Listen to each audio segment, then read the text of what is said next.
rapid social change and the challenges to customary beliefs and behaviors? And how did marriage shape the choices they made over long and complex lives?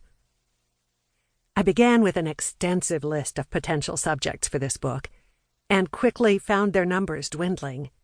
Some, such as Mary Lincoln, are studies in idiosyncrasy, if not madness. Others, including Marianna Lee, wife of Robert E. Lee, did not leave behind the sources needed to tell their stories.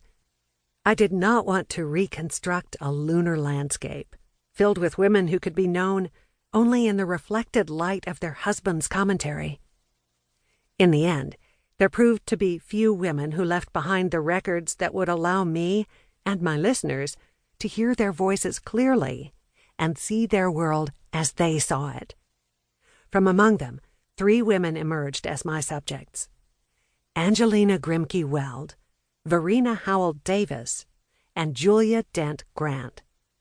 Although each of these 3 women left richly detailed and revealing accounts of her life, there are important differences in these sources. Angelina Grimke Weld left a record of her thoughts in real time, in the diary she kept as a young woman in South Carolina, in the letters she wrote, and in the essays and speeches she produced in the causes of abolition, racial equality, and women's rights. Varina Howell Davis's life can be narrated from both real-time letters and from the memoirs she wrote as an aging widow. Julia Dent Grant's life, however, must be reconstructed primarily from the memories she set down in old age, for she wrote few letters, and not many of them have survived. Memory, of course, can be faulty, and memoirs can have agendas that make them suspect. Even diaries can present desired personas rather than true identities. Yet Angelina, Varina, and Julia reveal much about themselves as they narrate their own stories. And because they were in the public eye, contemporaries commented on everything from their personalities to their diets to the way they raised their children. All these sources, along with decades of literature produced by historians of the era, have been marshaled to tell these stories. As individuals, these women differed greatly in personality, character, temperament, and intellect. The winds of change that blew within their lifetimes carried them down quite different paths.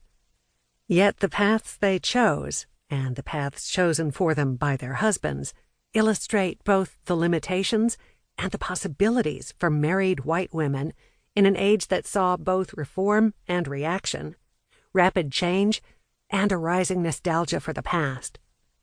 More often than not, things did not turn out in their lives as they might have hoped or planned. Angelina Grimke embraced both the anti-slavery movement of the 1830s and the man who most famously represented it, and for a brief moment she became a central figure in the struggle for abolition. But if marriage to Theodore Weld solidified her place in the reform community, it also limited her participation and silenced her public voice. Varina Howell nurtured her intellect as a young woman and believed that the man she married loved her independent mind and spirit. But in her marriage to Jefferson Davis, she found herself the frequent object of his disapproval and criticism because she would not behave as an obedient wife. Alone among these 3 women, Julia Dent seemed content with the restrictions marriage placed upon her.